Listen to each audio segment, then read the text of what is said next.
All right, for a bit more, let's bring in Kim Schofield. She is also a criminal defense lawyer. Hey, Kim, good to see you on this Monday. Your thoughts on the sentencing? Well, as often is the case, the Crown asks for something high, the defense asks for something low, and the judge often comes in the middle. And it's not as though His Honor is just picking the middle ground. I mean, there's lots of considerations that go into it. It's a sentence that, in light of all of the circumstances, it's an expected sentence, is what I can say. Is it a fair sentence? I mean, maybe that is a consideration that has too many philosophical components. But it's an expected sentence. It's a sentence that's within the sentencing range.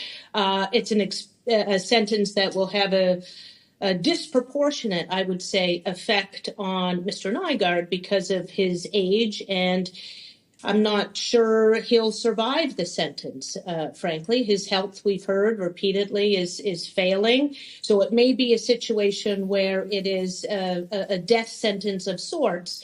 But he could also be granted early parole as a result of his health concerns. Yeah, so, let me ask you about that. So how does that work? So we know, time served is, let's say 4 years, we'll ballpark it, 7 years left, but parole, and given his age, infirmity, mobility issues, how might that work, Kim?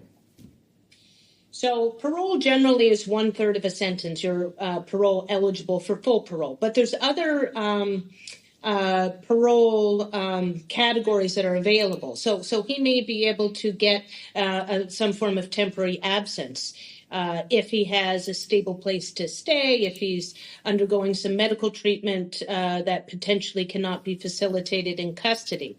Although in the federal penitentiary, we heard that from his defense counsel that he would be better served in the provincial system. I'm not so sure that's always the case. We hear that the federal system at least tries to give appropriate medical care. But for sure, there will be circumstances in which it's there's certain care or certain treatments that may not be available to him. So those would be applications that he could make. He'll be assigned a parole officer. And if it's appropriate, I'm sure the parole board would consider some form of early release. But he still has to serve a minimum amount of a sentence, usually 1/3. But may be eligible for certain programs before the 1/3. Hey, and what about victims or people watching this and saying, hold on a second, this guy was convicted of sexual assault.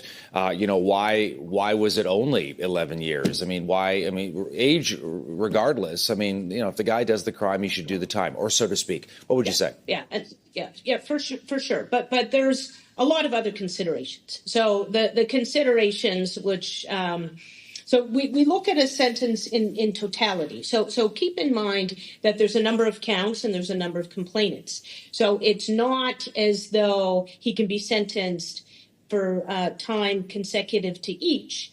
I guess he could be, but the law says that that's not necessarily a fair sentence, because we have to look at totality. We have to look at what the total sentence would be and what effect it would have on the individual.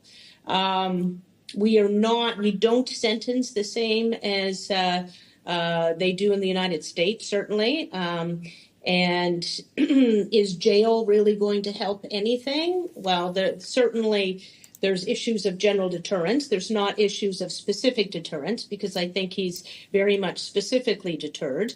And the question remains open: what happens to the other cases in other provinces and potentially in the U.S.? So his legal troubles will literally follow him to the grave.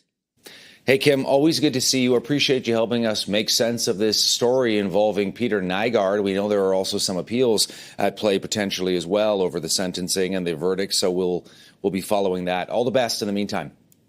Great. Thank you. Take care. Have a good afternoon.